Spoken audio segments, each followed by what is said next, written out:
This forum is being presented by Worldwide Wonders Church, where Reverend Nelson Brown is the pastor, in conjunction with Malcolm X College, where Dr. Milton Brown is the president. This 5-day forum began on February 22nd. It started with Dr. Milton Brown's lecture, Malcolm X, the Man, the Mind, the Spirit. On February 23rd, we had Dr. Oba Tashaka from California. His topic was African Origin of Leadership. February 24th, we had the world-renowned historian, Dr. John Henrik Clark from New York. His topic, Malcolm X, a Radical Black Ministry and Historian's View. February 26th, we had Brother Lukman. Topic was Cleaning Up Some Myths, Setting the Record Straight. And tonight, the last night of the forum, we have Dr. Josef Ben Levi. His topic is Ancient Kushite Kingdom, Meroe and Napata. Before I read Dr. Ben Levi's profile, I'd like to acknowledge the presence of our own Dr. Gloria Lattimore Peace.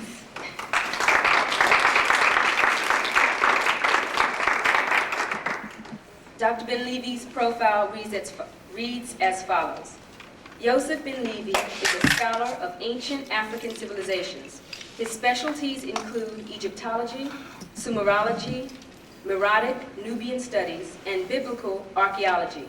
He also possesses facilities in ancient Egyptian hieroglyphs, Sumerian, Meroitic, Coptic, Arabic, modern and ancient Hebrew, and information systems. He has published in the book Kemet and the African Worldview, LA Timbuktu Press. He has also lectured widely in the areas of his specialties.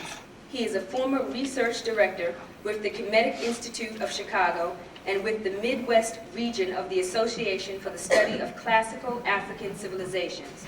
He has traveled, worked, and studied in Africa, Europe, Central America, the Caribbean, and the Middle East.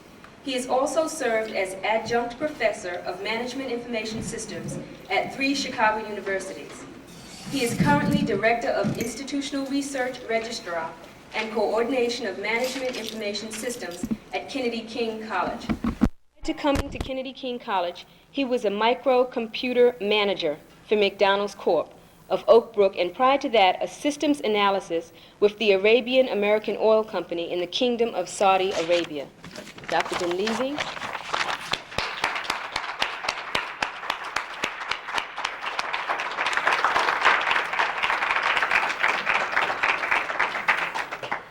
Thank you very much.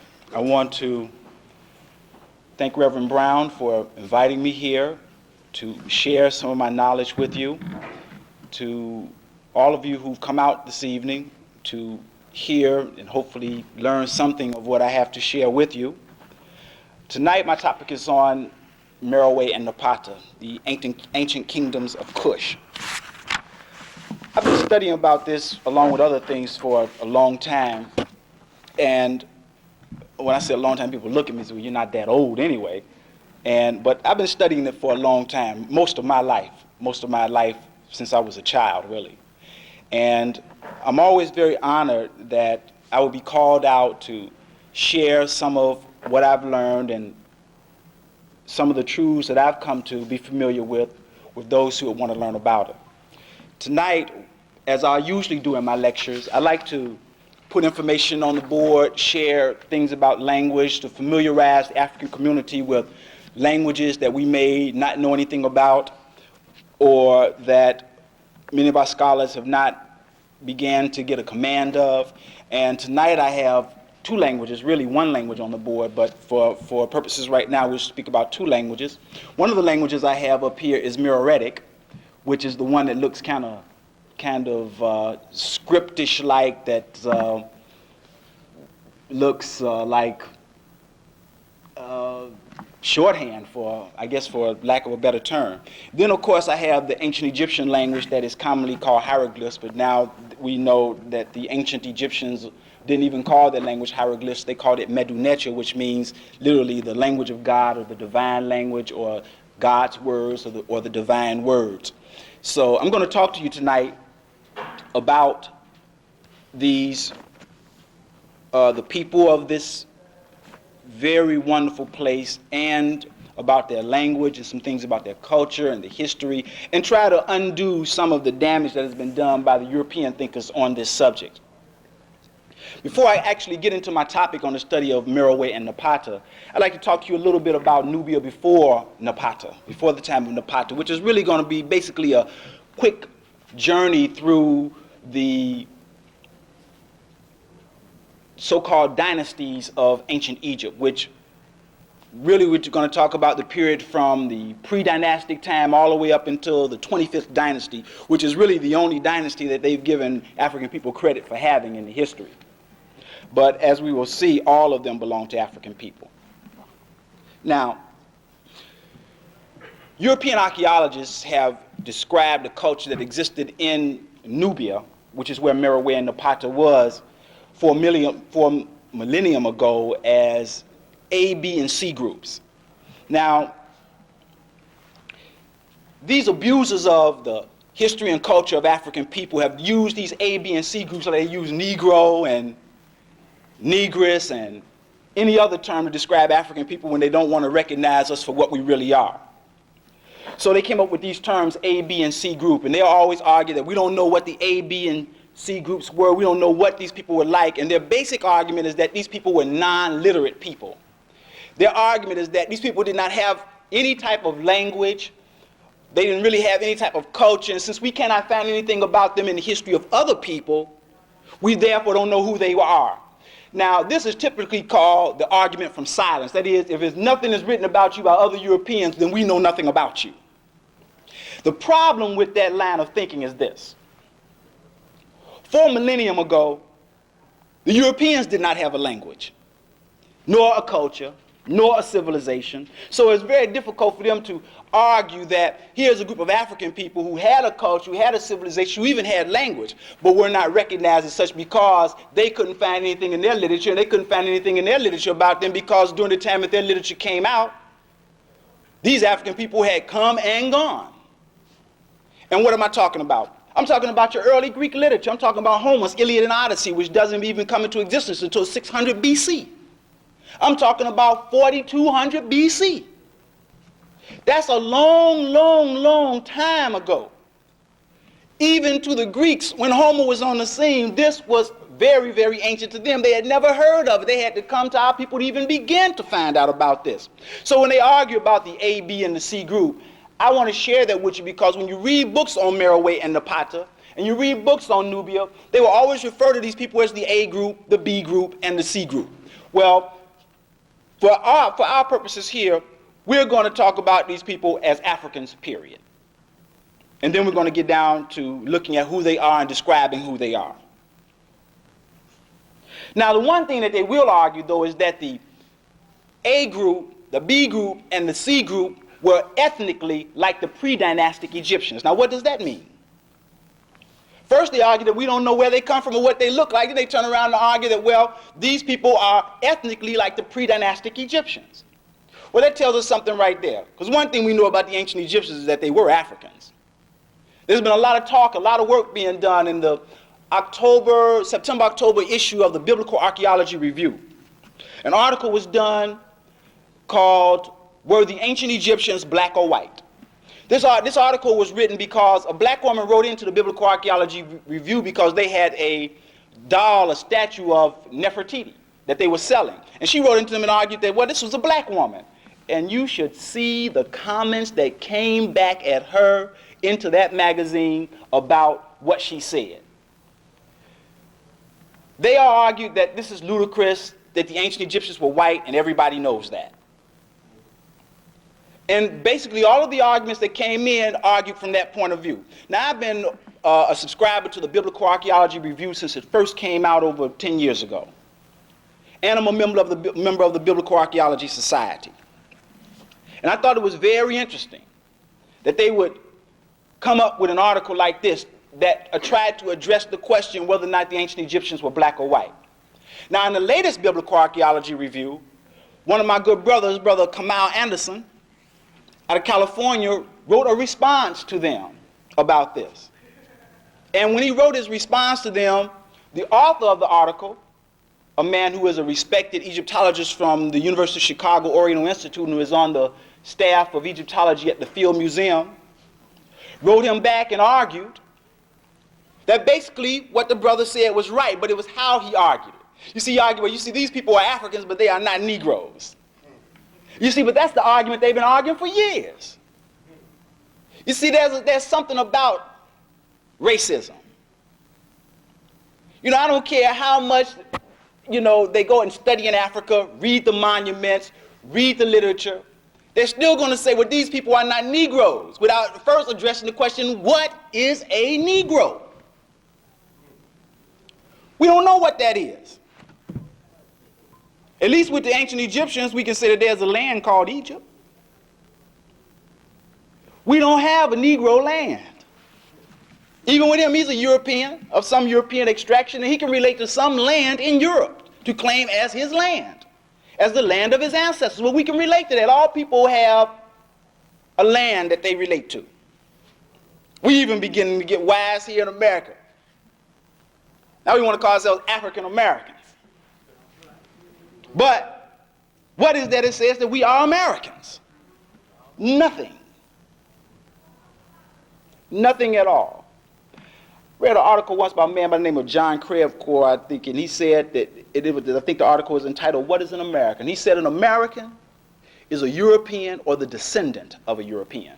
That is an American. So, having said all of that, I want us to begin to take a close look at these people who were founders of Meroe and Napata in Nubia. Let me say something, and I didn't put that on the board, but I want to put this on the board. Let me share this with you, because you probably didn't know this about the term Nubia. Nubia is an ancient word.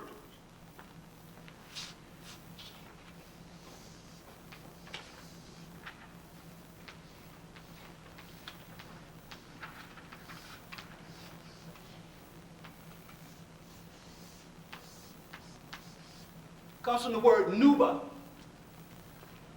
Nuba means gold in the ancient Egyptian language because it was the land of gold, the country of gold.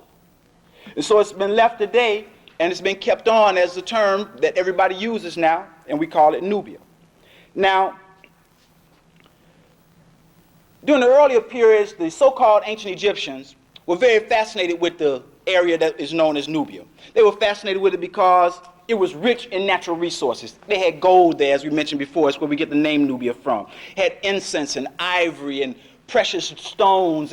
It was a very wealthy land, and it still is today. But in the Kemetic literature, the ancient Egyptian literature, they called this land Ta-Nehesi and Ta-Seti. Now, the Europeans who are in the field that is called Egyptology argue that the Ta-Nehesians or the Nehesiu were a different people from the ancient people of Egypt. This is a very skillful little magical web of stickiness that has been devised by them in order to mislead individuals. They say, well, you see, on the monuments, the ancient Egyptians, they look kind of red, but you see the Nubians, the Nehesi, they're black. So that they can't be the same people. Now, if one were to study the iconography, that is the pictures on the walls of the tombs of Egypt, one would see that there are ancient Egyptians who look just like us in this room. We got every shade, every color, and that's how the ancient Egyptians look, and they had no mistake when they were going to define what a European looked like. They even gave them a name that I have down there, Chimiyu.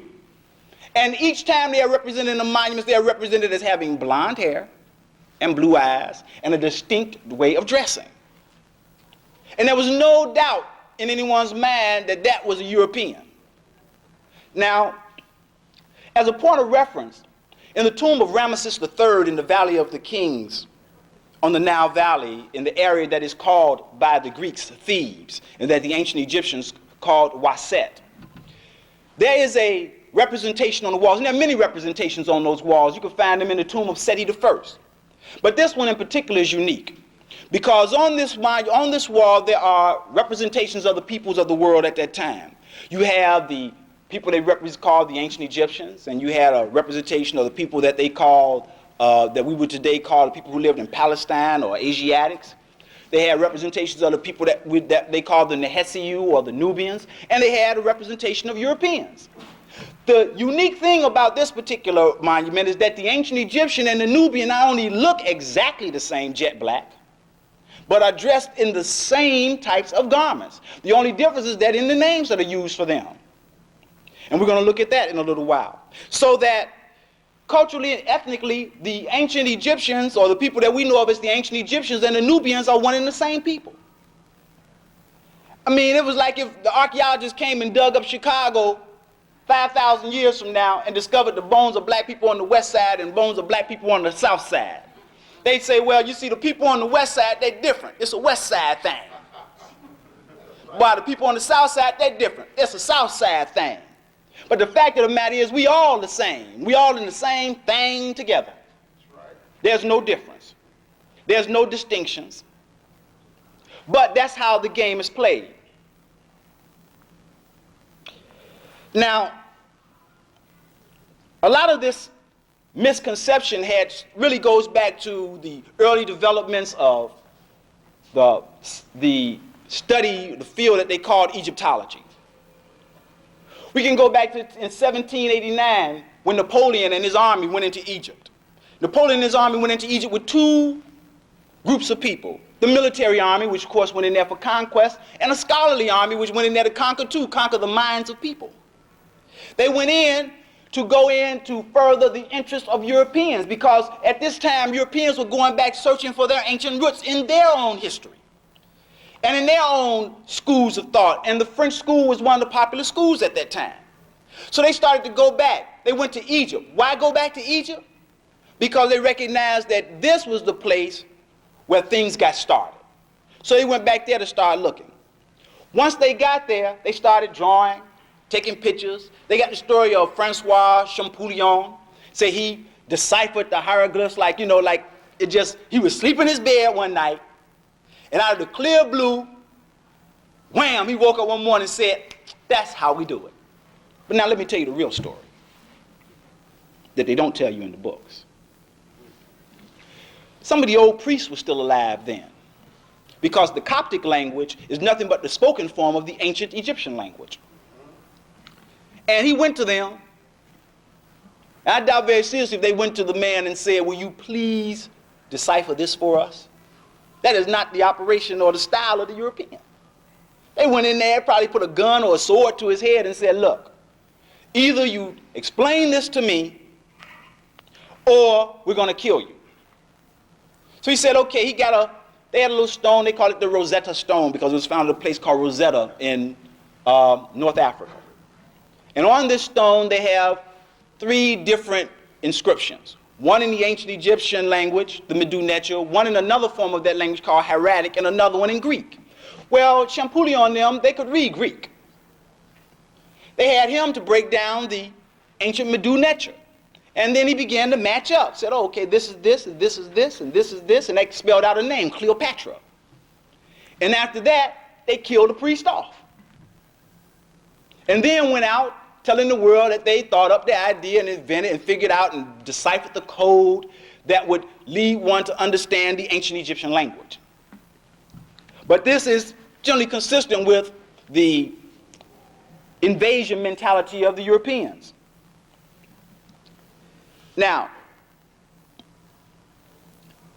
during the Middle Kingdom, which is a period of time about 1991 BC, the attention of Kemet was focused back on Nubia.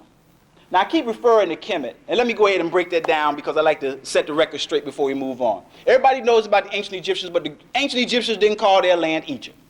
The Greeks called it that because they had a misinterpretation of a word that was pronounced Het-Ka-Ta, which meant the temple of the vital force of Ta. That is, Ta was a representation of the creator. So they couldn't say it, so they said something like Egypta. When the Romans came along, they called it Egyptus. And then, of course, we get the word Egypt today, but at no time did these people go and ask these ancient Egyptians, what do you call your land? That is the style of the European to define things. You know, they say, oh no, you can't be right, so it's got to be this. Your land is not called what you call it. we're going to call it Egypt. But when we go and we study the literature, we study their language, we step into their shoes, we walk their path, we begin to see them as they saw themselves. And we see that they called their land Kemet, which literally meant the black land. Now, in any books you read on Egypt, the popular literature, they'll tell you that this represents the fact that it's the black soil because when the Nile overflows, it's blank the silt from all the way down and around Mount Kilimanjaro and places like that comes down. It overflows, the Nile overflows its banks, all this black silt flows over into the land. And so we call it the black land because from that things grow. That's all well and good. And I have an example of that up here, Kemet. But there's a little bit more to it than that. It's easy for me to tell you that, but let me break it all down to you because, see, sometimes they make us think that this is a mystery. That you see, you got to go to school, get your PhD to learn this. But they started teaching children this. We teach children today, little children, because this is nothing more than circles, squares, triangles, and rectangles. The very foundations of what you teach children in kindergarten and preschool. Now, this little piece right here, the Egyptologists used to tell us that that was a crocodile tail. Well, we searched and searched, they had all types of crocodiles. We never found a crocodile had a tail like that. When we looked at it real careful, what it was a piece of burnt wood or charcoal. Now, this piece of charcoal is what's called a determinative. It determines what the rest of this represents. So one thing we know about this is that it had, not only was it a piece of charcoal, but that it had the phonetic value of Km, Kem. And this, of course, is an owl. We can see that because of the shape of the face. And the owl has the phonetic value of M. This little round thing right there is a piece of bread, pita bread, we might want to call that round bread that we see. And this is a representation of a city plan, and these are the streets that go through the city. Most people didn't think that Africans had streets. But we had streets, and they knew exactly what it was, so the word actually says what you see, Kemet, which literally means the black land, and the word black is in it. Now, and we know it because we got black, we got land, we got city, we got all that right there that tells us that that means black land. Now, in all the books on Egypt, you never read anything that tells you what the Egyptians call themselves. Even in their own books, in their dictionary, one of the real good dictionaries, Faulkner's Dictionary of Middle Egyptian. When it comes to the word Egyptian and they're out to define it, when they get to this term, Kemet, they say Egyptians. That's very clever, very clever. But again, we got the sign of the charcoal. We got the owl there for the phonetic value of M and the T-loaf. We got the little hair sign that represents color, and we got man and woman. This means black people. And that's what they call themselves. Now, the Egyptologists will argue with us that, well, you know, you're putting racism into the thing. Well, see, we never started the racism argument. All we're doing is setting the record straight. This is information that was well known. Just like I read in Kamal's response to Frank Yurko, he argues, he said, well, sure, we could have said Kemet, but then it would have taken us a while for people to get used to using the term Kemet in the books. Well, my argument would be the reverse. Well, why did you use Egypt? You could have used Kemet to begin with, and people would have known what the word really was. Instead of Egypt is a foreign term. But that's a game that is played. And that's the advantage of learning the languages. By learning the languages, we begin to see the people as they saw themselves. And we look at them for what they are. I mean, if you really want to get into Greek literature, if you want to really study Plato, if you really want to study Aristotle, you must study Greek to read the literature in the Greek. But for us to do something like this, that's wrong. That's something we shouldn't do. But we're going to do it anyway, and we're doing it. And I'm telling you, we have set the world of Egyptology on its head. They don't know what to do now. They say, you mean to them, you got, you know, and some people argue, well, you know, there's certain, you know, African Americans out there who like to argue that the ancient Egyptians were black people, but we know that's not true. I'm not saying that they're black people. They said that they're the black people. I'm not saying anything. I'm saying what they call themselves. All I'm doing is pointing out what the facts are. And it's easy to do it like this because it's easy to get up here and say, well, the ancient Egyptians were Africans. And then you go and see the Ten Commandments when it comes on pretty soon, about March or April. It'll be on. And then, we get all enthralled, right? We see, Yul Brynner standing up there looking like Ramesses, playing Ramesses, right? Ramesses ain't look like that in time nor space. And they got a huge temple down there in Nubia called Abu Simbel that Ramesses II built, where you can go there and look at his face. And when you look at his face, you can ask yourself, is this Yul Brynner or is this an African? It's plain and simple. But that's a part of the psychology game that's ran down. You see, images are very important to Europeans in their attempt to mislead and misguide individuals. So they put the image of Ramesses out there as the white. They put the image of Charleston Heston. You understand? He Moses. Moses didn't look nothing like Charleston Heston. Moses looked like me. All right? Now, I know that even some of that is difficult to deal with because we still got the perception of the Europeans who call themselves the Jews over in the land of Palestine today, claiming it to be their land. But unless you understand the history of how those people became the people that they are, you will never understand what the problem is today. They are not the people of the Bible. They are not indigenous to the Bible. Never have been in time nor space.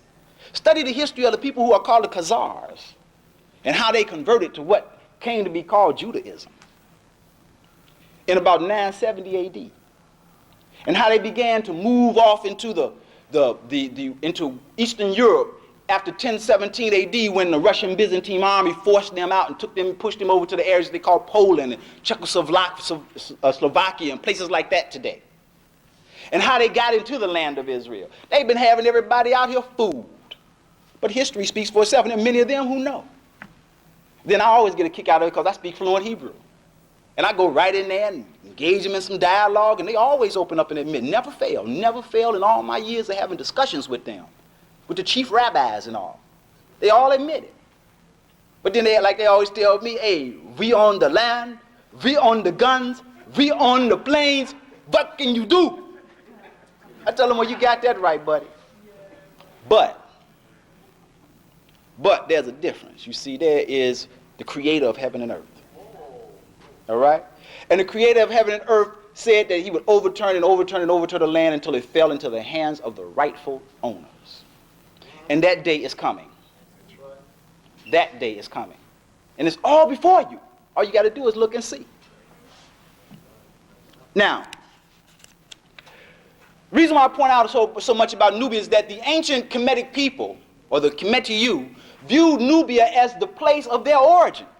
The Europeans argue, well, the ancient Egyptian civilization came from across the sea, the Mediterranean Sea in Europe, and they came down from the north. I mean, Philip the Barbarian wasn't even alive yet. I'm talking about Philip of Macedonia, whose son they call Alexander the Great. In 332 BC, he came along. First discovering Egypt. 332 BC, Egypt had already died about then. The land was dead. All of a sudden, they show up. But these people were nothing but a group of barbarians. And I'm calling them like I see them.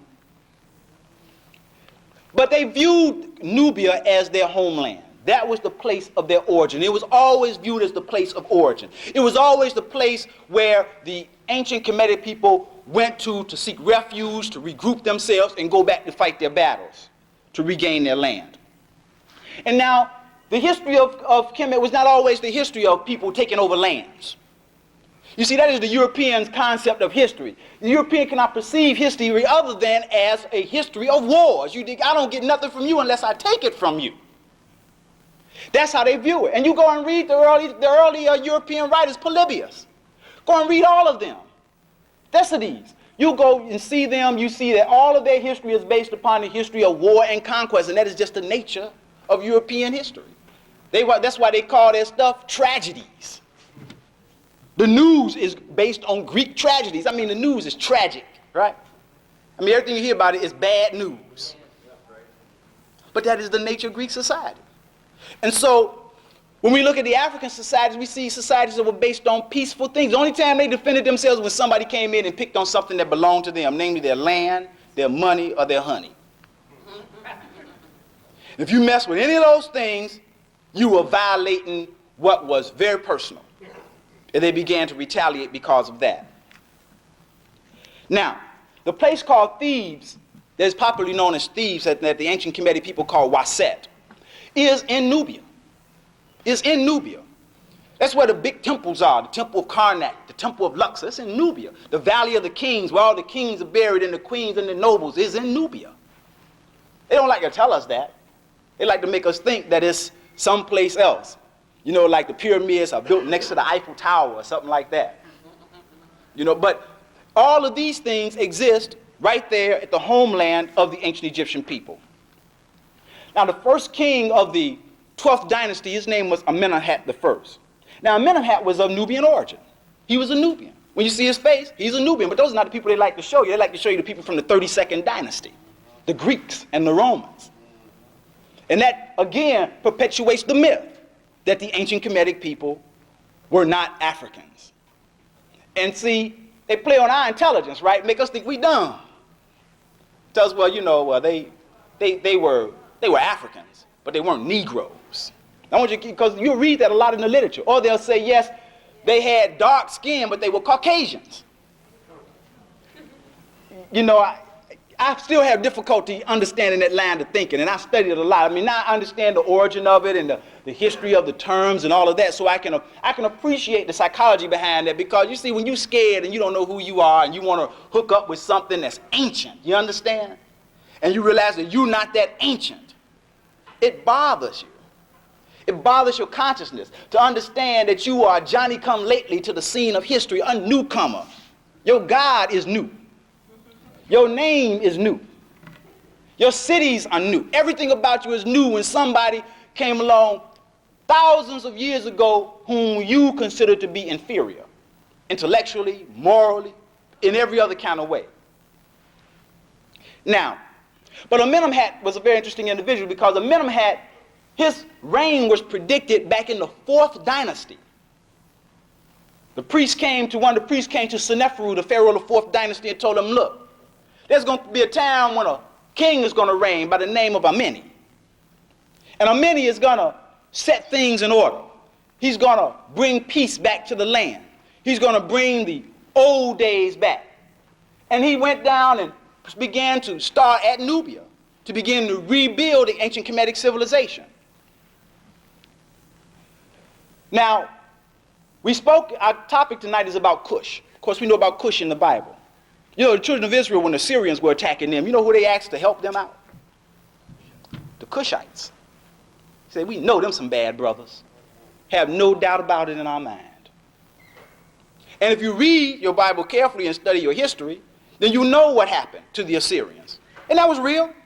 Shalmaneser, the king of the Assyrians, was real. Tiglath-Pileser was real. Nebuchadnezzar, Nebuchadnezzar, all these individuals were real. The Babylonians were real. They're not some people that they just thought up some myth out the sky. They're real people. You can go to the British Museum in London and see the stela of Shalmaneser and see Yehu, the king of Israel, being taken off captive by Shalmaneser and the Assyrians. That's history. That's not mythology. That's real. Now, the area that they called Kush back in those days is the area that today has been recognized as the Sudan, which has a very interesting history by itself. You know that brother that plays basketball, plays a center. I think he's a center for the Nets, Manute Bol. Manute Bol is a member of the group of people called the Dinka. And if you see him and you see them, you'll know. Now I'm letting you know that he's a Dinka. So when you see people like him, you know they're Dinkas. Don't call them Shelluks or anything else, because they're not. They are Dinkas. And all of them are like that, brother. You know, they want to get a basketball player. They could go over there and find any group of look awesome brothers. 9 feet tall, you understand? They'd have to change the height of the basket. You understand? And we didn't even invent the game. But we play it better than anybody out there. That's because we that good. That's what God gave us. He gave us that spirit, that natural ability. And what we have to do now is work on the intellectual ability, the mental ability, because we are the founders of that. We started that. Now, Kush is actually connected with an ancient Nubian site called Kerma. Kerma was the capital of what we know of as Kush. And Kush, this Kerma, the capital of Kush, flourished during a period of time in ancient Kemetic history known as the Second Intermediate Period. The Second Intermediate Period, which happened around 1730 to about 1580 BC, was a period of time when invaders came into Egypt, or Kemet, and began to create trouble in the land. The people had to flee to Kush. Now, they don't tell you that in history books, but you got to study the literature of the people to see that the people fled to Kush. They regrouped themselves. Because all the while all that confusion was going on in that particular part of the land, in Nubia and in Kush, hey, they were prospering. They were doing well. And that's just the way that it was. And people did well, and they were doing good things. They were living, they were building civilizations, they were building temples and tombs and monuments. They were doing all the great things. And these are the people that they tell us in the history didn't have any history at all. The argument is that the Nubians did not have a history or a culture. There was nothing to be known about down there, so nobody took the time to go and study. Now, the argument is that, well, I'll be at a place called Kashta in Nubia. We found a dynasty that predates the first dynasty that the Europeans have recognized as the first dynasty of Egypt in 3100 BC. But that was a game too. They did that so they could match up the history with Mesopotamia by starting that history at 3100 BC, because they always argue too that the Mesopotamians brought culture to Egypt. Please. The Greeks wrote that it was the ancient Kemites, that is the Ethiopians, who left there and traveled to Mesopotamia to establish civilization there. And I've written on that too. And it's a fact. Because we're talking about the African world. I'm talking about a time when there was no European world. There was no European world. Now, some might want to have a European world, but I'm sorry to disappoint you. I'm sorry to hurt your feelings. Go ahead. But the fact of the matter is, what I'm talking about is a time when we ran things. All right. I'm talking about the time, because everything is cyclical. I'm talking about the time when the African world community was the only world community in the world. And now, we have to start preparing ourselves to get back there again. That's right. Now, in the book Kemet and the African Worldview, I wrote an article called An Analysis of the First and Second Intermediate Periods in Kemetic History, because oftentimes I found when I read the books on the First and Second Intermediate Periods that they really didn't quite tell it like it was. They argued that, well, during the Second Intermediate Period, this is the time when the children of Israel were in Egypt. Well, not going to find out, well, it wasn't like that at all. That here we had a group of Europeans and other invaders who were around 1500 BC were making a mass movement throughout the world. They were running from some other Europeans who were running down on them. And so around 1500 BC, they began to make a mass movement out of the northern lands into the southern lands. Why? Well, first off, no food grew in Europe. That's right. The sun was not very kind in Europe. And it was cold. You understand? It was cold. So they had to find a place to go, and they probably found it because there were people who were coming and discovering them. Saying, you know, they got people living in the forest up in there that do all types of strange things. And they began to discover things about the southern lands and decided, well, it's about time we make a move on them. And so they brought in their chariots with horses. That's how the world of antiquity began to get the horse-drawn chariot, because other than that, people didn't bother with it. Because these invaders started coming in, they brought in the horse and the chariot. And they look, you run from me and I'm in my car. And you run it. Now check it out. Now they got a horse with a chariot, two horses maybe in a chariot, running about 60 miles an hour, and you're hoofing it. Right? You get run down. And that's basically what they did. They kind of overran the land, and then when after they'd overrun the land, they wondered, now what do we do with it? They didn't know what to do. It was too hot. Because it gets hot in Kemet. I'm talking about on a decent day in the Valley of the Kings at about 11 o'clock in the morning, it could easily get up to about 125. That's hot. I love it. I love it. You know, this make me want to just take my clothes off and just go skipping down, down the Nile. You know, I love it. But it gets plenty hot. But during this time, these invaders messed up the temples, didn't respect anything, disrespected the gods, didn't know what the temples were about and didn't care. So they destroyed all of that. But then, about the 18th dynasty, because this is about the 16th, 15th, 16th, 17th dynasties, about the 18th dynasty, a man by the name of Amos from Nubia said, I'm tired of this. And it's written in a text called The Second Stela of Amos in his war against the Hyksos rulers and their capital. He said, I'm getting tired of this. So he got together, got him some people together. They went out and they fought against the Hyksos and kicked them out of the land. His son, Amos, was the founder of the 18th dynasty, what they call the 18th dynasties. Let me say something about the dynasties. The ancient Kemetic people did not know what a dynasty was. Did not know. They didn't have dynasties. You see, this was another design by the Europeans to address the history of Kemet in the context in which they addressed the history of Europe. The whole concept of dynasties comes from an individual by the name of Ibn Khaldun in his work Al-Muqaddimah. In Al-Muqaddimah, he addresses the whole question of dynasties. So this was what was used by the Europeans when they began to address the history of Kemet. When you look in the ancient records of Egypt, which are in 5 volumes, you never read about the first dynasty and the second dynasty when you read the text. When you read the text, you don't see it. They just talk about the reign of an individual for X number of years. They talk about the family of so-and-so ruling for X number of years.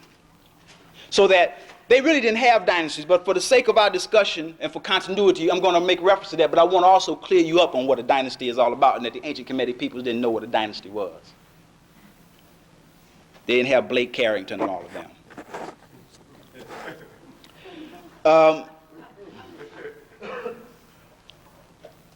Now, in a text that Amos was the first pharaoh of the 18th dynasty. He had a wife by the name of Ahmes Nefertari.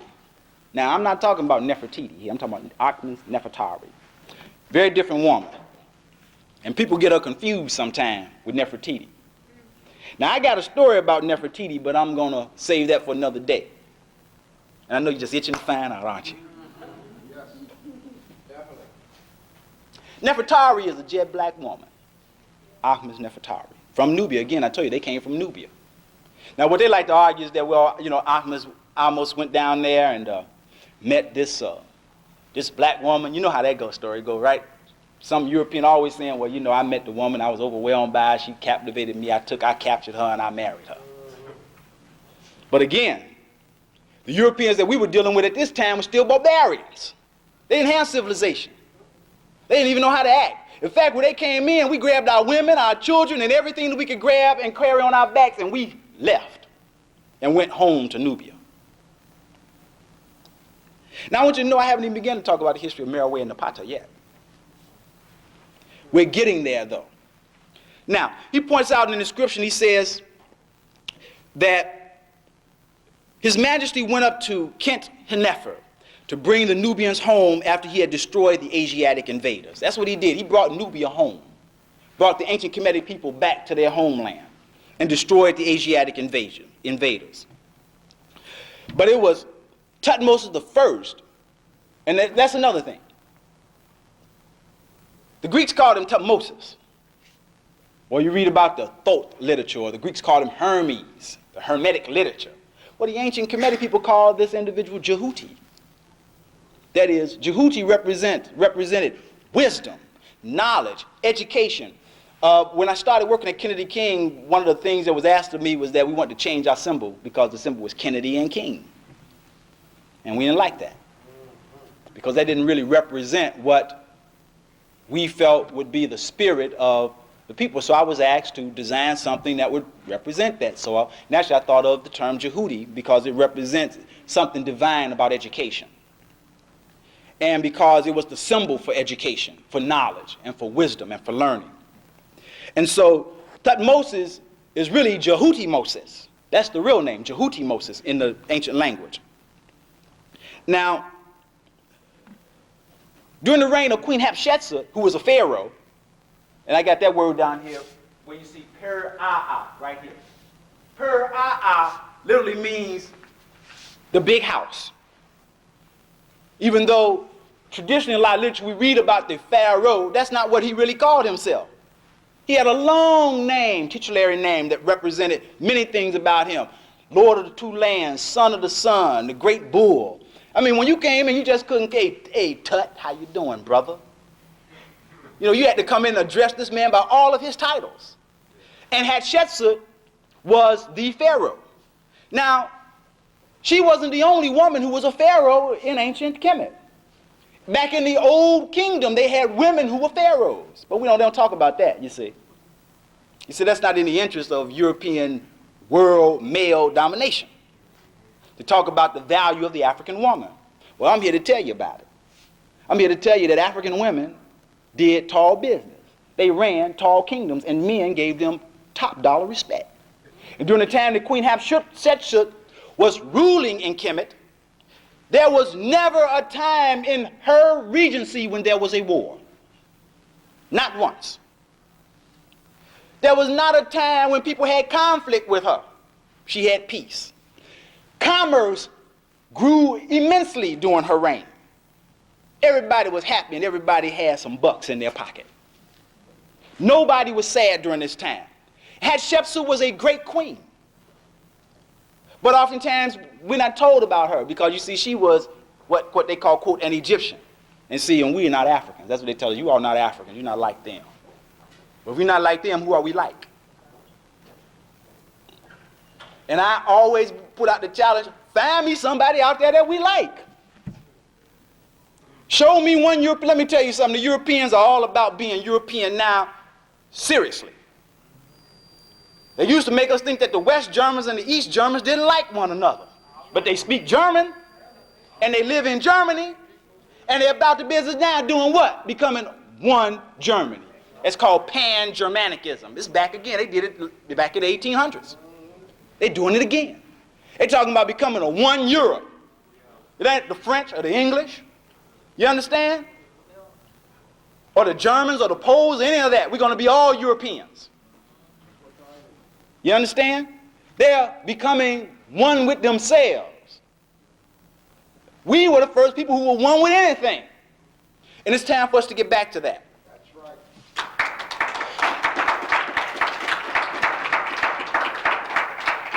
Now, Moses III, Amenhotep III, all these pharaohs of the 18th dynasty all built temples in Nubia. Queen Tiye, who was the wife of Amenhotep III, he built the temple to his wife while she was alive. He didn't wait till she died to give her homage. Built her a temple to her while she was alive. Now that's giving praise to your wife. That's saying, look, my wife is so tough that I'm going to build a temple. Look, sister, I love you so much that I'm going to build a temple in your honor that's going to last for eternity. You understand? That's powerful. And I can just hear saying, oh, that's so wonderful. You know what I mean? And he went on and did it too. And it's there for you to see today. All right? Now, before Amenhotep IV changed his name to Akhenaten, and of course the Europeans will argue us with, well, you know, Akhenaten came in and brought in the idea of the one God concept, monotheism. Let me tell you something. The Kemetic people knew about the one God before Akhenaten was on the scene. They always knew that there was one God. They had a name for it. They called it Amun. Where I got it? I have it somewhere. It's up there. Amun. Amun means that is hidden and that is unknown. We can't describe it. We don't know what it is, but it is out there. So they say, they'll argue it, well, you know, but they had all those people with hawk heads and dog heads and all these other kind of things. And those are just a bunch of idols. And I always argue that that's not what it is. It is an opportunity, you see, in the African concept to express the creator as a drama, to express the creation in a dramatic form. And all of that is the drama taking place and unfolding before you. You see, the Kemetic people could understand that. It was no difficult thing for them They understood the drama that was involved in it. And we see it today. We go see Montua, Najwa, any of them. They put on a show, and there is drama there. There is a story being told. Generally, that has a spiritual significance to it. This is the same thing that happens on the walls of Kemet, because the culture is African. And to African people, the spirit is everything. Everything else is nothing. Everything has spirit in it. You know, that's why I always argue with my brothers who say they atheist. I say, yeah, right. Then when you're in trouble, guess who you call on? You know, you don't call on Mark. Oh, Marx, help me. No, you're going to call on God. That's right. And that's the best thing to do. You know, when you're coming back to yourself. Now, Tutankhamun also had a temple built down in Nubia for himself. He's a very interesting individual. They like to call him the boy king. Well, he wasn't no boy. He was about 22, 23 years old when he reigned. They say he was 18. No, he was about 23, 24, maybe 25. Called himself the living image of Amun. He's a very interesting story because his name used to be Tutankhaten. But then the priest of Amun took back over and said, hey, we're getting rid of that Aten thing. You see, because that's only one representation of the Creator. That is the glorification of the sun. We know about the sun. We know what the sun does for the land and all of that. But we worship the unknown deity, that is hidden, that we cannot see, we cannot touch, we cannot taste, we cannot smell, but we know that it is there and it makes everything possible. So that's our name for it, Amun. Now, by the end of the 18th dynasty, Kemet proper was experiencing some difficulties while Nubia remained peaceful and prosperous. From the time of Akhenaten onward, Kemet became continuously weak and just in bad shape. Now, after the death of Ramesses I, his son Seti I took over and became the ruler of Kemet. Began to exploit Nubia, began to exploit the gold, because you see, one thing Ramesses II did was build like a madman. He built everything. When you go to Kemet, you can find the Ramesseum at Medina Habu, Karnak, Luxor. You understand? Abu Simbel, which is awesome.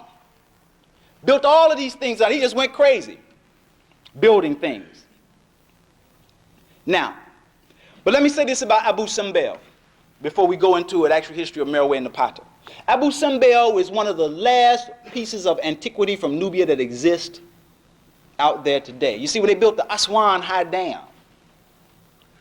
the Aswan High Dam destroyed most of the waters of that lake that they call Lake Nasser, destroyed most of what was left of the antiquities of Nubia, the land under that water. Except they saved Elephantine Island, or the Temple of Isis, they saved Abu Simbel and a couple of other things.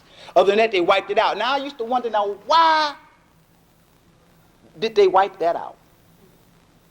Of course, their argument was, you see, we had to do this for agricultural purposes. But, you know, for thousands and millennium, they never needed to do anything artificial to make sure that the Nile overflowed its banks. It did it naturally. But now they had to build a dam. And it's still not doing people much good. That's because they messed around with the work of the Creator. And the Creator said, okay, you want to play it like that? Fine. Build you a lake and let it sit out there for a while. And see how many of your people live. Now, if in fact the people who exist there today, who claim to be Egyptians, were the people of antiquity, or the descendants of the people of antiquity, why would they want to destroy the memory of their grandparents? Well, it's very simple, because they're not. They're Arabs, or Arab, as they like to call it. What is an Arab? No Arab even know what an Arab is. They don't. You know, the Saudis, when I was in the kingdom, the Saudis said, look, we are the true Arabs. Everybody else is an imitation. The Iraqis are Iraqis. The Palestinians are Palestinians. The Jordanians are Jordanians. These people who call themselves the Egyptians are Egyptians.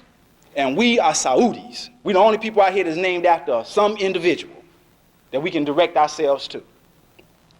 So that in 639 AD, when these people began to invade the land that is called Egypt today, they brought in what I like the way Ayikwe Amar puts it in 2000 Seasons, the invaders from the desert and the destroyers from the sea. The destroyers from the sea are the Europeans. The invaders from the desert are the Arabs. And you ever get a chance to read the book, read it, because it's a very nice literary journey through history.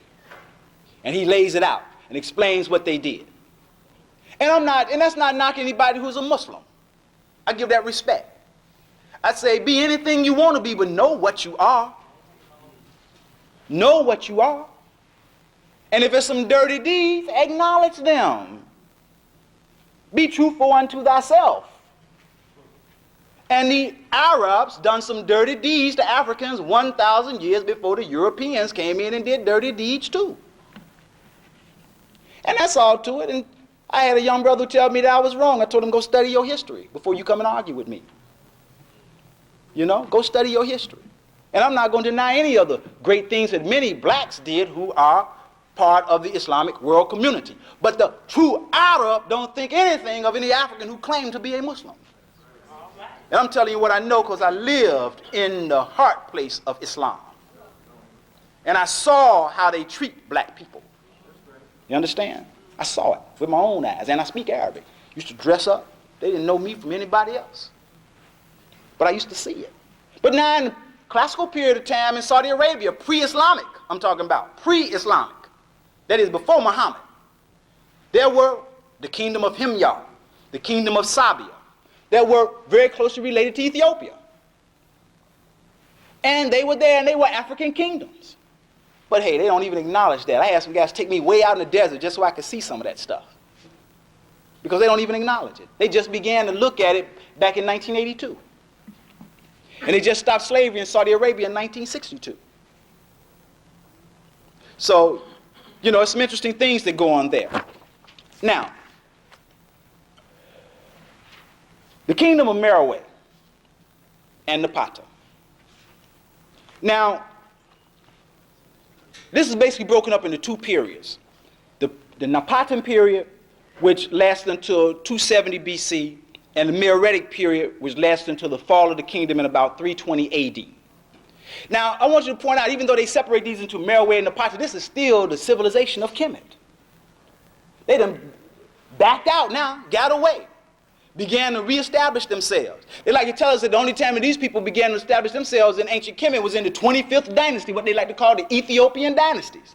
But who made that determination? We certainly didn't.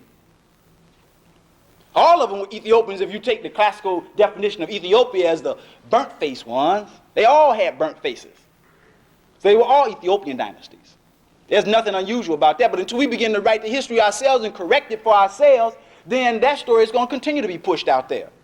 Until we stand up and challenge that with some meaningful facts rather than just some dialogue, you understand? We're not going to win the intellectual battle that will be for the purpose of freeing the minds of our people. That's what this is about. One of my teachers, Dr. Anderson Thompson, said the challenge of the 21st century is the struggle for the African mind. That is it. Getting our minds free. Now,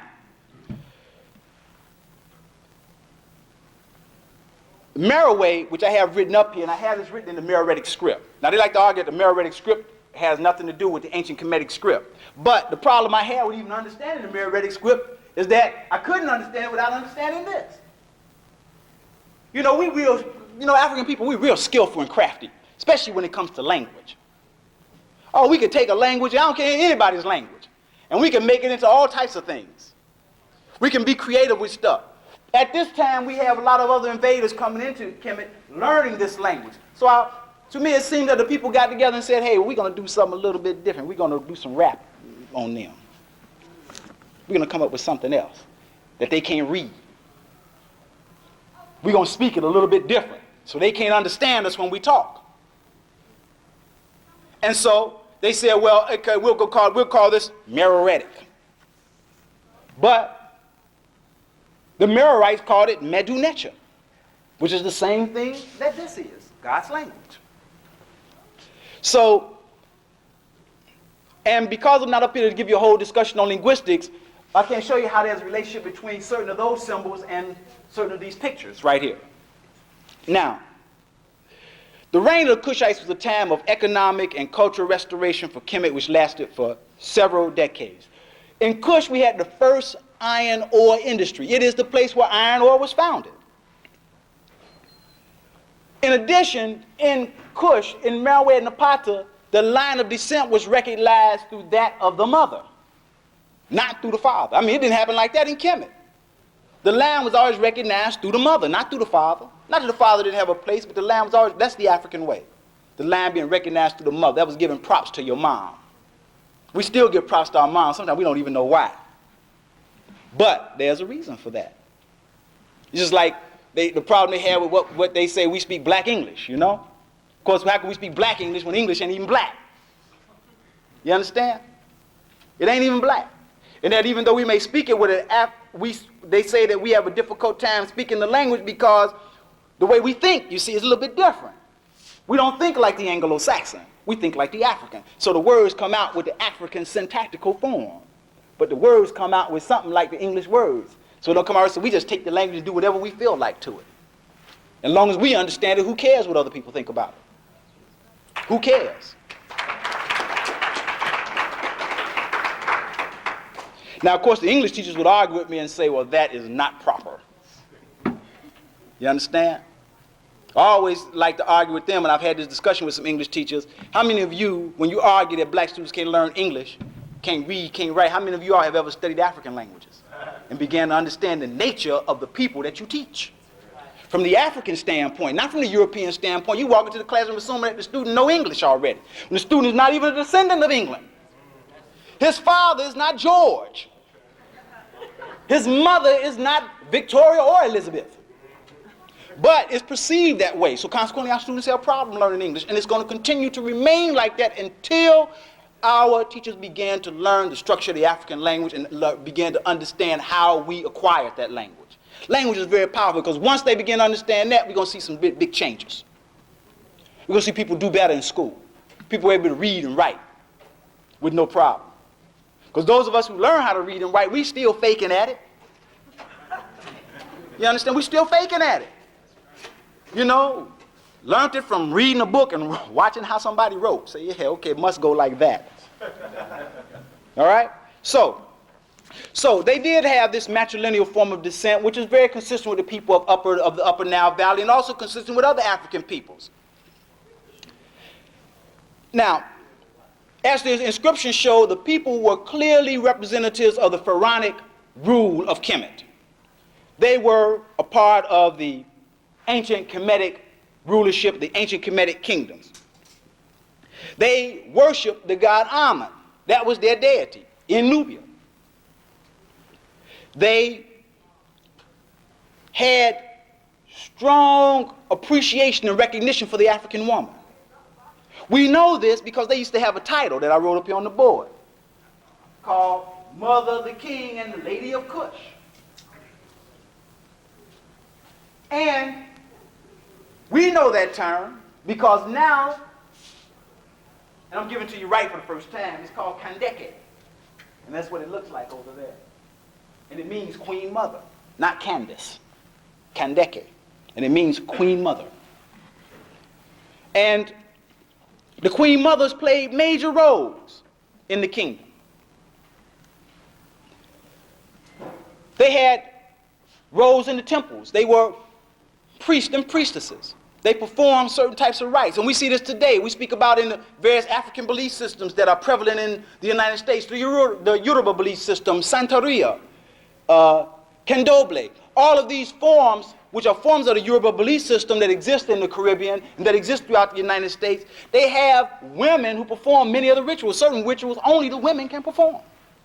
But that's a part of the old custom. Even in the temples and tombs back then, there were certain things the women did.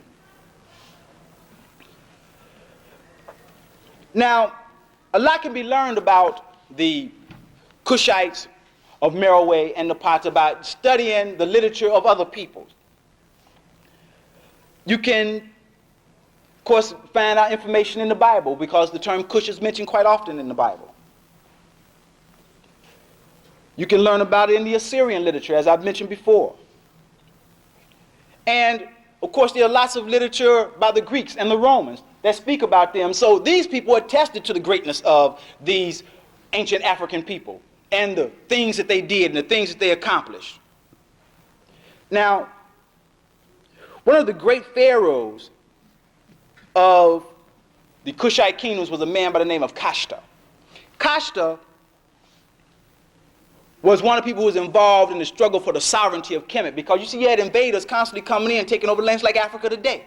It was like the Berlin Conference in about 1884. You had all these Europeans, they all got together. He said the nations got together and conspired with one consent. And they made a decision. They said, you know something? This is the richest piece of real estate on God's earth. And we want it. So they had a little meeting that they called the Berlin Conference, and all of the Europeans got together. And they split Africa up into little pieces. You read some of the old maps. Split it all up, and they took pieces of it for themselves. Till the Africans finally got themselves together to some degree to decide to make some changes. And this is what was happening back then. We can learn a lot from history if we begin to study it. But the only way we're going to learn a lot from history is that we begin to get history taught to us in a way that we can appreciate it. Part of the problem that we have with our students in school learning history is that the history is being taught in a way that we can't appreciate it. What do I want to know about whether or not George Washington chopped down a cherry tree? It means nothing to me. What does it mean to tell me that Abraham Lincoln freed the slaves when I know that his position was, hey, if we can win the war and make them slaves, do that. But we can't win the war without them, so we better go ahead and tell them that at least in their minds they're free. And what happens after that? We won't even worry about that. They want freedom. That's all they want. They didn't tell us that they want the house. You know, car. They didn't want that. They didn't ask for it. So we'll let them have that. But they didn't let us have that either. It's just like letting Nelson Mandela out of jail. You understand? What does that mean? Let you out of the enclosed jail, put you in the wide open yard out there. You understand? Still in jail, no different. Things haven't changed. Now, after Kashta, there was a ruler named Tefnakhet. And Tefnakhet went and fought against the Europeans who were called the Chimiyu, because again, invaders were coming into Kemet. There were a lot of problems that were taking place there. They were trying to fight their way back to controlling their land. Because, see, certain people, during certain of the dynasties, like the 12th dynasty, during the 12th dynasty, one of the pharaohs started finding an interest in white women. I'm going to tell you like it was now. I'm here to teach truth. He started liking white women, so they started inviting people in to live. You understand? That's how it always go down with us. We invite them in to live. You understand? Oh, you can stay at my house. We got plenty of food, plenty of gold. You never seen it here? You have one. Take that gold bracelet. That ain't nothing. You understand? All the while they're looking. Yeah. Teaching their children and the children's children. I may not be here to see it, but you will. And I want you to own that gold one day. And eventually, that's what happened. Next thing we knew, the invaders had taken over the land. People who were indigenous to the land didn't own it. That happened to us again. And at some point, we got to stop, look at that and say, how long are we going to allow that to continue to happen? Right. How long are we going to say, come in, sit down, share my wife with me? You understand? Share my dog with me. And share my food with me. And look up and don't own the wife, the dog, the food, nothing. Until that begins to change. And again, we can take a history from, we don't even have to go back real far. We can look right here at this. This is a good lesson for us. Now, one of the more popular pharaohs of that time was Shabaka. Shabaka was a bad brother. All right? Shabaka was real bad. Now, this was during what they call the 25th dynasty, or what they call the Ethiopian dynasty. This is what when you read about that, I just want you to remember that all of them were Ethiopians. During this time, we read from the text of Hunefa, where the ancient Kemetic people say that they find their origin at the seat of the Mountain of the Moon. Now, the Mountain of the Moon is way down the Nile. so far off into Africa that you're almost in South Africa. So that the ancient Kemetic people couldn't have possibly came from Europe. After Shabaka, we find Taharqa, whom we read about in the Bible. Now, Taharqa wanted to build the temples up and increase worship. He wanted to get the people back to God. He wanted to bring the people back to God. That was one of Taharqa's real things. And one of the things he did was built a temple at a place called Kawa, which was the house of the creator, the house of Ta, Peratah. And when he did this, he began to show the people that we can be great as long as we don't give up God. You understand? We can still be great, but don't give up our God. Don't give up yourself. Now, after him, there was a king by the name of Nastasen. Now, Nastasen was the last pharaoh to be buried at a place called Nuri, because they used to bury you at different spots. Now, the Egyptologists would argue that the ancient Nubians didn't bury like the pharaohs did. But all African people done one thing. You know what that was? They buried. We put you in the ground. We didn't put you up on those stilts, put wood around you, wrap you up, and set you on fire. And, send you off to the fire god.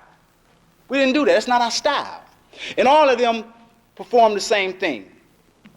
Now, the Meroites, now, let me say something about that. We speak of Napata and Meroe. Napata was one place like the south side. Meroe was one place like the, west side. These were where the Napatans and Meroites were. Now, they make us think that they were two distinct people, but they weren't two distinct people. It's just two distinct places. When things got tough in Meroe, they moved to Napata. And they took everything with them. They did a few things a little bit different. They used to do the Watusi, now they do the Roger Rabbit. That's all. Nothing real strange, nothing out of ordinary, but just began to increase their creativity. Now, one of the advantages about Meroe is that Meroe was good for iron production, iron ore. You understand? You thought iron ore was started with the Industrial Revolution in the 1850s, right? Nah. African people were dealing with iron ore back at 150,000 years of BC at Bamboo Ridge. You understand? When they said that there wasn't nothing but a bunch of cavemen around. But you understand what it takes to smelt iron 150,000 years ago? You got to have organization. You got to have some degree of culture. And you know what else you got to be able to do? You got to be able to speak. Because you got to tell people how to do it. You understand? There are no representations of Europeans that old. Even when they do come on the scene, they still doing, hit the woman over the head with a stone, drag her in the cage. That was the representation, but there was no speech that we know of. But here we had speech. That's what they used to call, the ancient Kemetic people called it creative utterance. That ability, we still have it now. I'm doing it now. Marcus Garvey talked about elocutionism. We good at that. We can rap. We invented it. It's our thing. They had it too. There's a text called The Eloquent Peasant, where this man is mistreated, and he has to go up before the magistrate to push his case, to defend himself. And what they did is that they liked how the man talked so tough, they let him come up several times to push his case. And each time he came up, they gave him a little hard time, but they were loving it. And in the end, he got what he wanted, because he was just talking so good to him. But that's something that we've always had. Now, during the coronation ceremonies, when a person became the king in Meroe and Napata, they would take them on a little journey, and they would walk from Meroe to Napata, kind of a little march, when they were making themselves the king. And at this time, the king would get a name. They would call him Sarah, or Saray, that is the son of Ray, or Simon, the son of Amun, to hook him up with God. You see, because the one thing they did, they put God on you. You see, maybe we can't handle you, but if you do something wrong, God is going to get you. So they always put the Creator on top of you. And that gave them a certain degree of respect. But they had other terms. Like I said, they changed their names. One of the terms they had for their ruler, for their chief, was the term Kore, which I have up here. Kore was a term that represented the chiefs or the rulers of the land. And even with that, the king was always represented as the pharaoh. Now,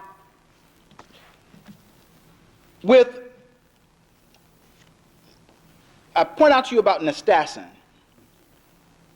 but let me tell you about a person who was before him named Shepin Weapon. She was a bad sister. She was the ruler of Kush. See, there were a lot of people that had the title Kandakes. And she was just one of many of them that they had. I got a whole list of them. And all of these sisters were dynamic individuals. And the good thing, the beauty of it that we can learn as brothers about this is that nobody said, hey, we ain't gonna let no sisters run nothing. You understand? That's the European worldview. You read Hesiod's Works and Days and see what they thought about women. That's why they're not going to have an equal rights amendment in here. That's not happening. Hesiod taught them that years ago. It's not happening. So we gave the African woman the respect that she was due. And until we learn that, brothers, until we learn that, we're not going to have any peace. None. Now, I'm not saying that some sisters don't need to learn about how to treat the African man. All right? Because this is a two-way street that works. But we can learn some lessons from antiquity if we look at how our forefathers used to treat one another.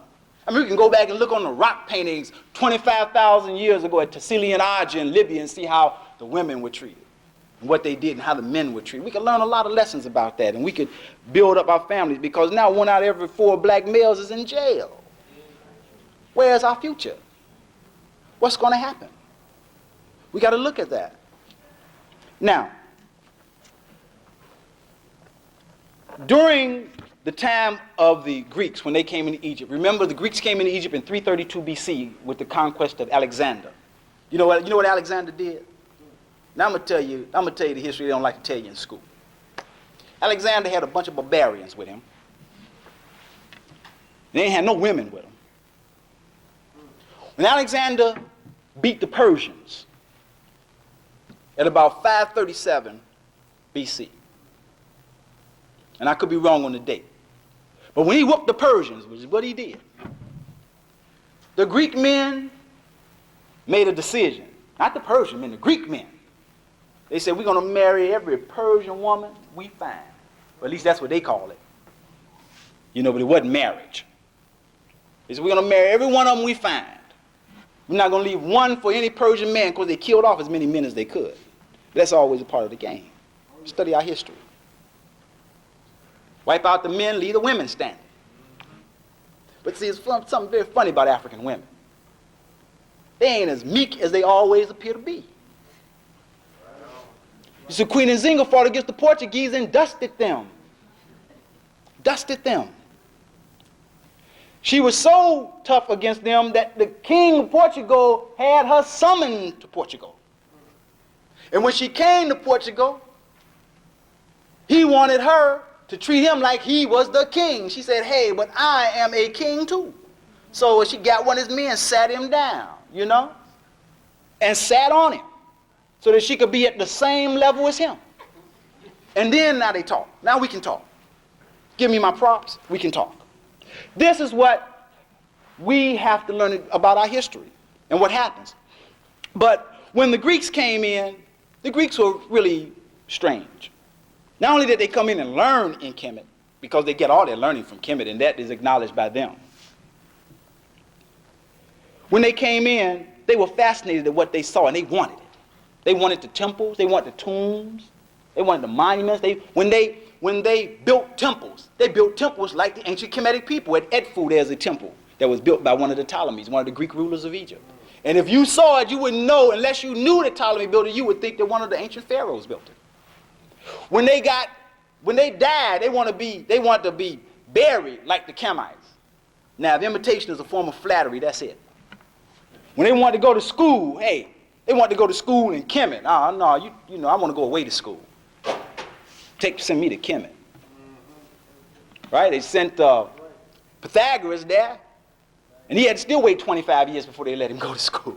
He sat at the door every day with his lip poked out, I bet. How come you're not going to let me in? How come I can't learn? Right? Then he goes in there and learns, comes back out, and somebody comes up with the idea that he's the father of geometry. Right? Pyramids were already standing when he was an embryo. All right? Ancient, but even at that time. But he's the father of geometry. Now, with the coming in of the Greeks, we begin to see the demise of Meroe and Napata. We begin to see the destruction of the temples. We begin to see changes in the way things are done. We begin to see the people get scattered. So many people in East Africa and West Africa trace their heritage to the Nile Valley. Do you know why? Because every time there was an invasion, people moved. They either moved further south or they moved west. And they began to move. And they moved, they picked up other things as they went along and settled down and even began to build cultures. As time went on,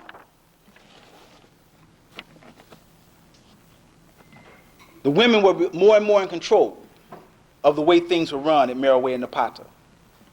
And the Romans had a leader named Petronius who invaded and captured Napata around 25 AD. Queen Amerinus, one of the Kandakes, fought against him. And when she fought against him, he brought in enough people to wipe her out and everybody else. And that was really the end of what we know of as Meroitic civilization. Now, Meroe, though, continued to exist until about 350 AD. And at this time, a man by the name of Azana, or Abraha as he was called, who was the king of Axum, which was another kingdom in Ethiopia, moved in on it. And during this time, the people that were called the Nobade, again, that's what they called them, Nobade, but we know that they were the Nubians, regrouped themselves, fought again to regain their land. Well, they didn't make it. Africa was on the down side after this. Things were going bad for us and our ancestors. After about 29 AD, Meroe and Napata kind of faded out of history. And we haven't seen or heard anything about them until roughly now, when those of us African scholars who began to come up, reclaim our past, reconstruct our history, rewrite it, retell it, have begun to do so. Thank you very much.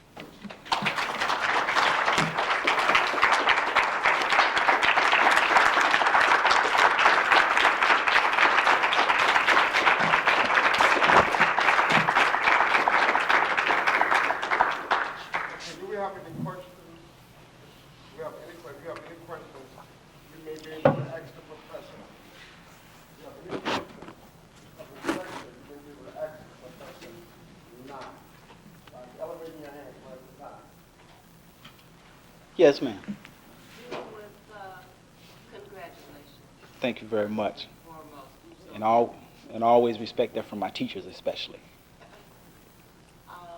Deal with the term Tamari and Al-Kabulan. Okay. Tamari literally means the beloved land. And it was one of the terms that was used for the Nile Valley. Now, Al-Kabulan, which has been made real popular by Dr. Ben Yakanan, is also a term that has come to represent Africa as a whole. And I like his definition of using it for Africa as a whole. Now, I'm not clear on what Al-Kabulan means, but I do know that Tamari literally means beloved land. Literally means that. So that's about really all I can say about it. But I will say this about Tamari. Tamari was one of many representations. Like they used to call it Tawi, the two lands. And of course, Kemet.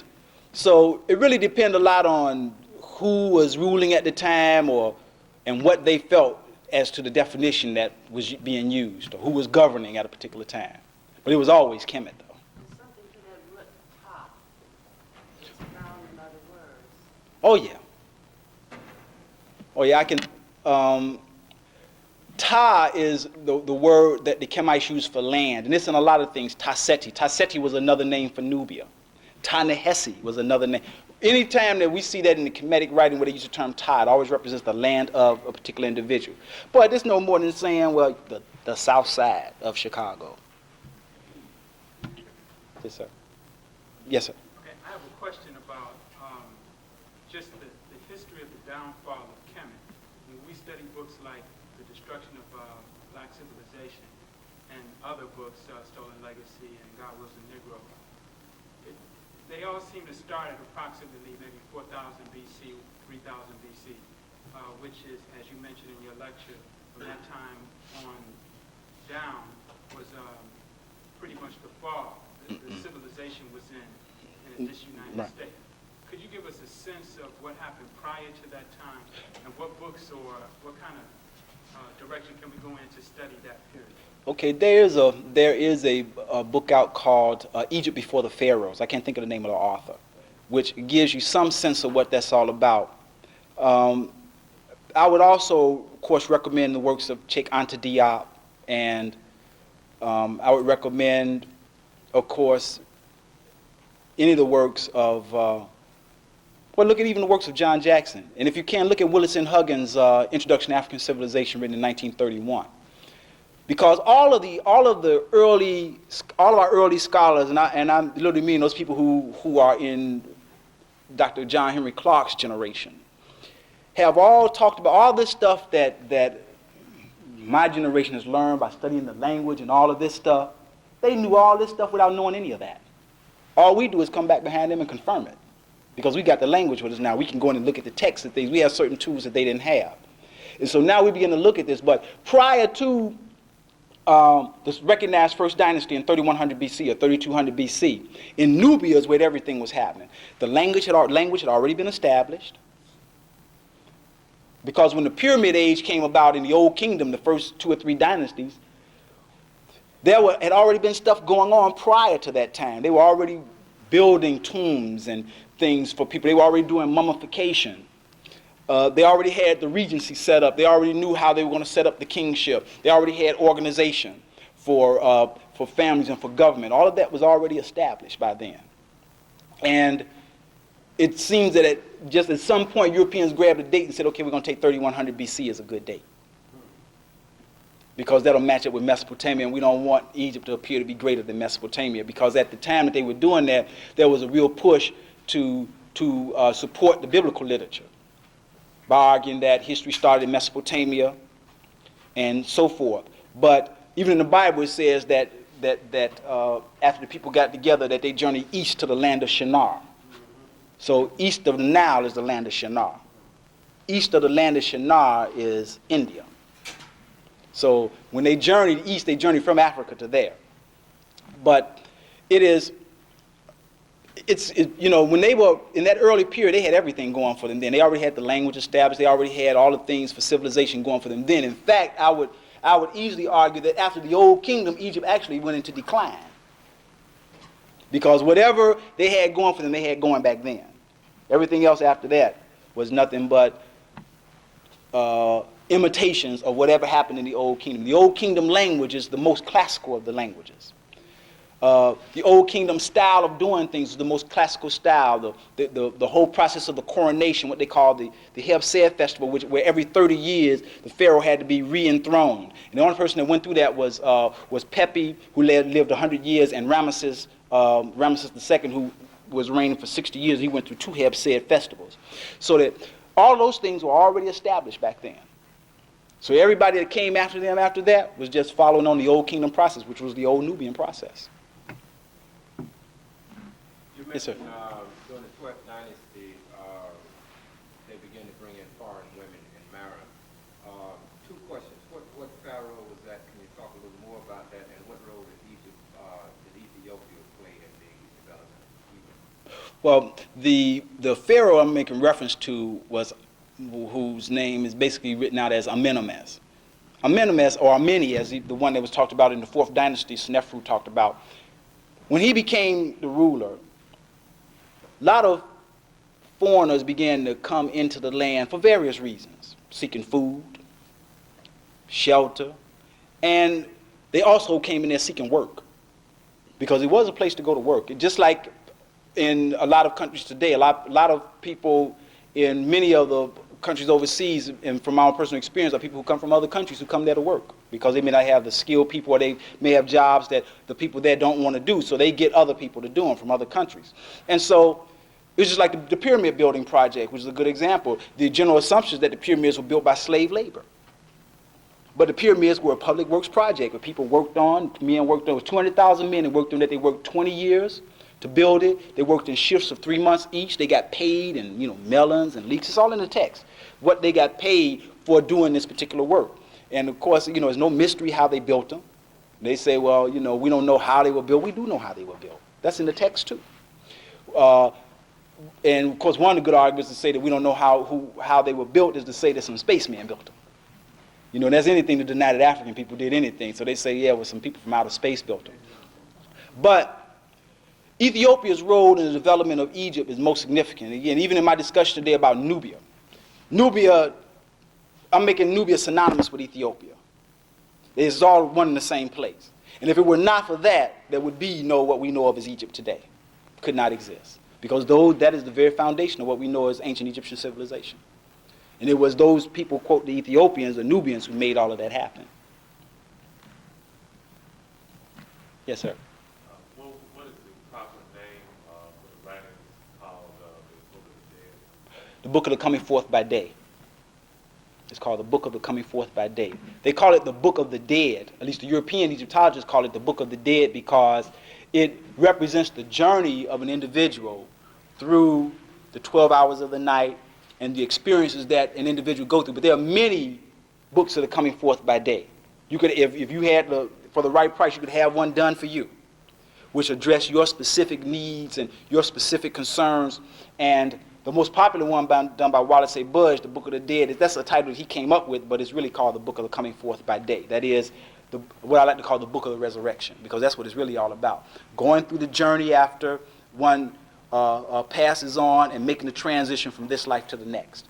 And you go through a whole judgment process, and if you make it through all of that and you pass, you go on to live forever.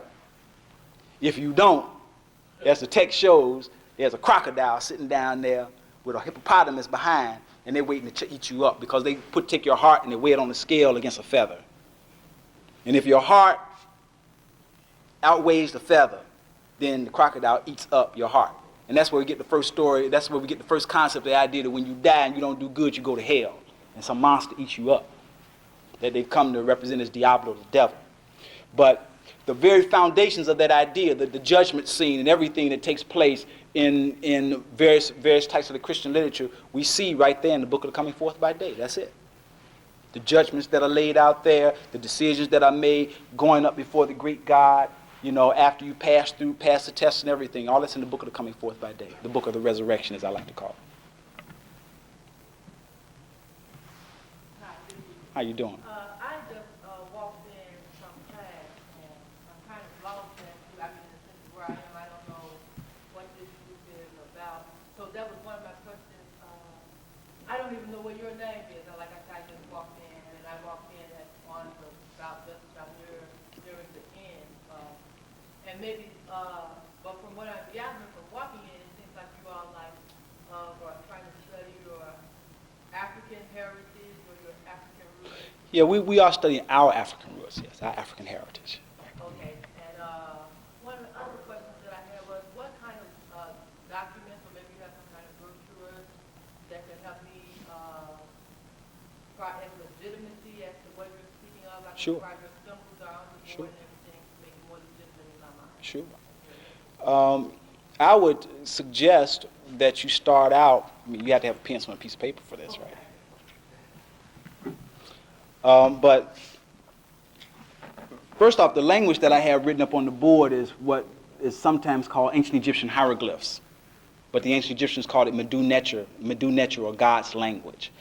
But even before even getting to that, let me recommend some things that you might want to begin to look at. I would suggest that you start out by reading John Jackson's Introduction to African Civilization, which is a good book by a man who's one of our elder scholars. I understand what you're saying by that, but see, excuse me again, by you just coming to me saying, well, if I start out, first of all, I don't know who John Jackson is. I mean, for a person like me, American civilian, I mean, who do you have that would come to my mind that would strike me? Because see, it has to be some person for me that I also can relate to. Right. Well, sister, what I'm doing is sharing with you someone that you can relate to. Okay. But even though you may not have heard of him, does not mean that they do not exist. So I'm sharing with you someone. I think that he doesn't exist, but don't, I mean, is it anyone like in American culture that may be any kind of way linked to you? John Jackson lives right here in Chicago. Does he? Yes, he does. I'm not familiar. I know. That's why I'm sharing it with I'm you. like, oh, and I'm Charlene, and Okay. like I said, I'm Joseph Ben Levi. Joseph. Ben Levi. Right. Okay, but I would suggest John Jackson's Introduction to African Civilization as a good place to start for looking at some of the things that we're talking about. I would recommend, I'm going to recommend 4 books to you, okay? I would also recommend Chancellor Williams, The Destruction of Black Civilization. And these are all books that can be readily found around Chicago. I'd also recommend, okay? Not going too fast, am I? Okay. I'd also recommend Cheikh Anta Diop. You can just spell it Diop, D-I-O-P. You know, if you go in a bookstore where they have it, just ask for them. They'll know who you're talking about. And the title of the book is African Civilization, Myth or Reality. Then I would recommend to you a book by Joseph Ben Levi, and it's called Black Man of the Nile. And I think that will get you started on some of the things that we're discussing. Because again, we're sharing things that they're not deep things or stuff. Just like you, I didn't know at one time either. You know, so and that's what we're all here to do, to learn and to share what we know with one another. I heard you mention it, like you mentioned God a couple of times. Yeah. It seems like this is all related around like African civilization, like Right. there's so many things that's being cast out, you know, and that's why it's so hard because I can't see yet God casting out any particular anything. So it's just like it's so things are just so cast out. So then it's kind of hard for me to I understand. legitimize things I understand. and everything in my mind. I understand. Especially when you bring God into it. Right, I understand that. Well, you see, but all African people believe in God. They know that God exists. They don't have to believe. They know that God exists. So in each and every case, whenever we talk about the history of African people, whether we're talking about the ancient people of Egypt or we talk about any other African people, we got to talk about God, because one thing that all African people have is a spirit and a belief in God, in the creator of heaven and earth. Huh? Or people give you in general. No, not people in general. I'm talking about African people, because all people... And this is all just for African culture. Right, because all people don't have a concept of God that is unique and genuine to them. And the name of this was, I understand you're Mr. Lee and the name of this organization was? Well, I'm being brought here. You go to you. You're just thinking. Yeah. Right. You're a Malcolm X student. Yes, I am. Okay. So I'm. Oh yes, one other.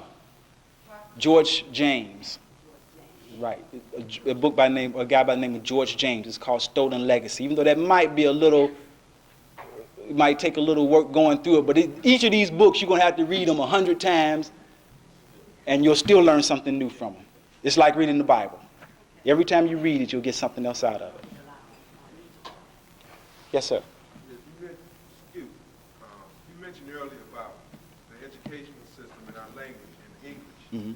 And, listening, I'm trying to downplay it, but in my mind, even my own educational background, that they gave me a college degree, which I feel I earned. Mm-hmm. But understanding and relating very clearly to what you stated and to experience from my culture as a dancer, professional, and the African forms and that helped me to interrelate with my own self as an individual and to break down to be more patient and understanding as I relate with the culture of our people in the American culture. We call ourselves today Afro-American, or some say Black and Negro, or whatever. The transitions that we have gone through emotionally, as well as psychologically and spiritually. And what my question, we're getting to the main question I want to ask.